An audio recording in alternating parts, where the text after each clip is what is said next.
Hi, my name is Danielle Sharky, and I'm the yoga teacher here at this beautiful retreat in Colombia.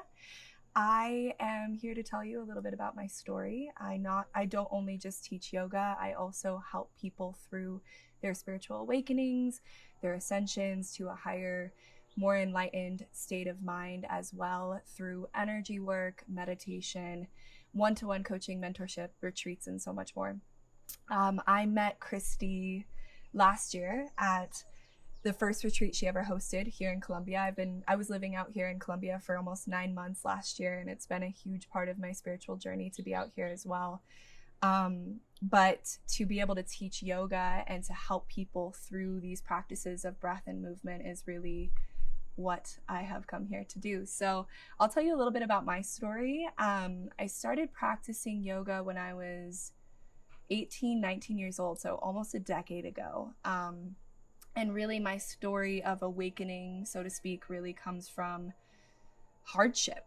I was talking to my friend who's on a very similar path as me the other week, and I asked her, what got you to the point where you realized there has to be another way to heal or to grow, or there has to be another connection to source or the universe out there? And she said, through despair. And for me, I feel like that was a lot of my life. The first 24 years of my life, I experienced a lot of hardship and darkness and mental anxiety and depression. And I was just in this cycle of suffering. And then I found yoga.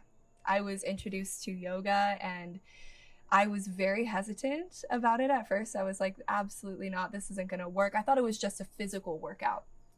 And once I started practicing it, I was doing it like 10, 15 minutes a day at home through an application on my phone.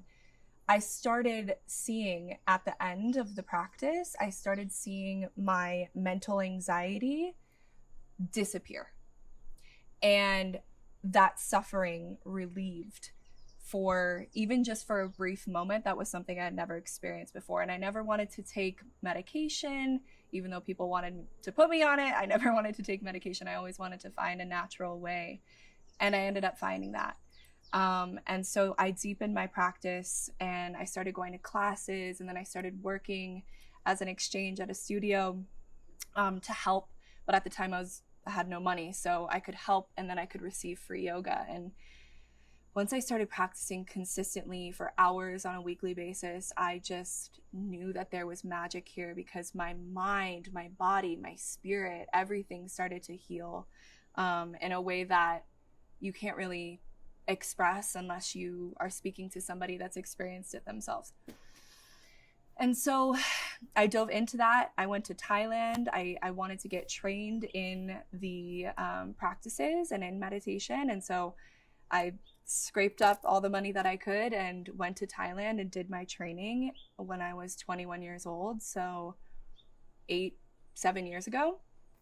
And there I was able to really immerse in meditation, chanting, breath work, being in conscious community, and also the practice of yoga. And that's when things started to accelerate for me. And I wanted to bring it back to people that I knew and to help them heal on so many levels. And so I started teaching. And so I would say that yoga was definitely yoga, meditation, and breath work, because the teachers that taught me that the breath is the most important part of your practice. So through yoga, meditation, and breath work, I was able to completely heal my anxiety, my depression, my scoliosis in my spine, my physical chronic pain, joint pain. And once you find that deeper sense of peace, you also heal inflammation and emotional wounds as well. So it's very common to see people in yoga practices or yoga classes crying, or having some sort of emotional breakdown, but really it's just a breakthrough, and it's a release of emotions that you've been holding on to for years and years and years. So that just kept me going on this path, starting with yoga and these practices. And I've been, teaching yoga now for 7 years, and in different studios, at different retreats, at my own retreat in the past, and now here.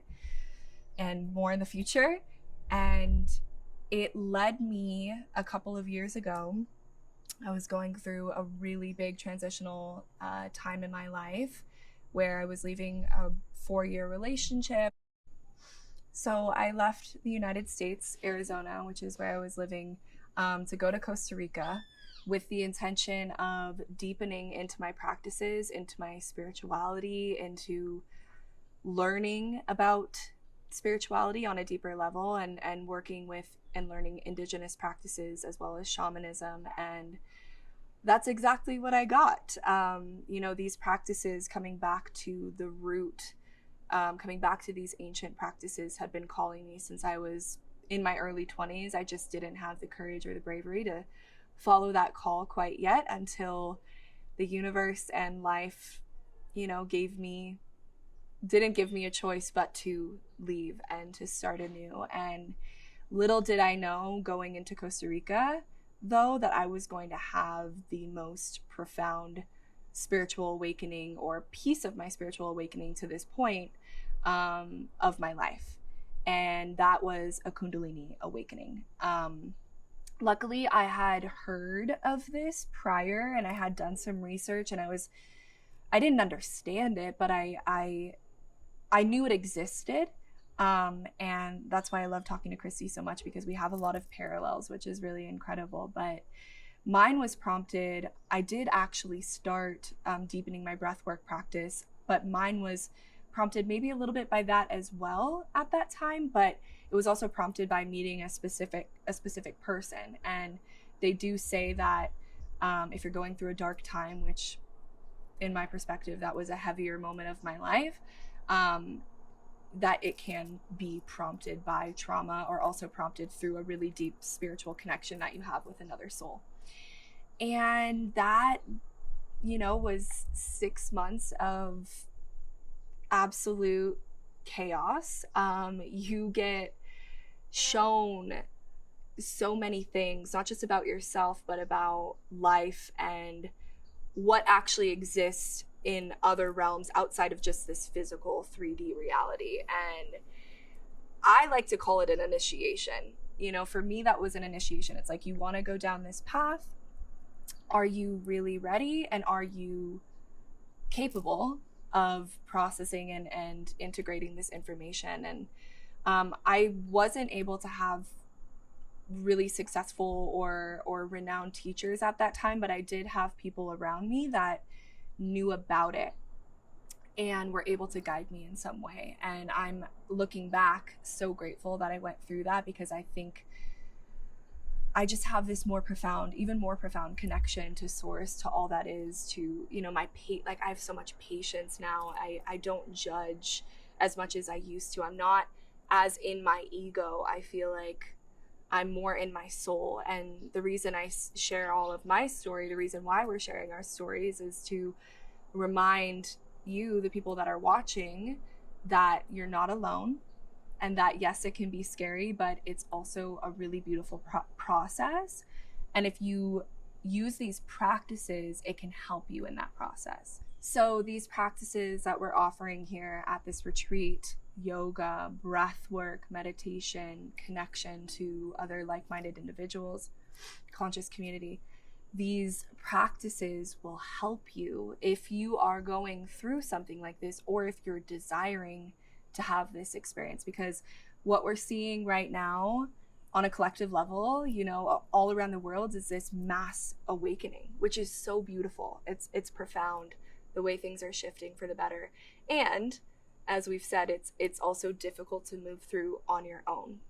So yoga, I said a little bit earlier, actually isn't just about the physical practice. Yoga has 8 limbs, or 8 aspects to it. And the asana, which is the physical practice, you say asana in Sanskrit, it comes later. So the first few practices involve meditation, pranayama, which is breath work, and karma, like being a good person, putting out what you want to receive back. And then the physical practice was developed later, and was brought into yoga as a whole. So it's interesting because we see in the Western world, yoga is exercise. right? But like exercise for the physical, but it's actually exercise for the life force, the prana, the mental, and the spiritual bodies. So in being consistent with these practices, you can find not just inner peace or presence, which a lot of us lack. We don't really know how to be in this present moment. You also can find yourself having a spiritual awakening, which is a disillusion of lies, lies that you've told yourself, lies that society's told you, etc., and a disillusion of your ego. And in that, you can then have a Kundalini awakening. So we're providing all of these modalities that I think, you know, Christy and me and whoever else has been through this wish we had a little bit more access to at the time when we were going through our own awakenings.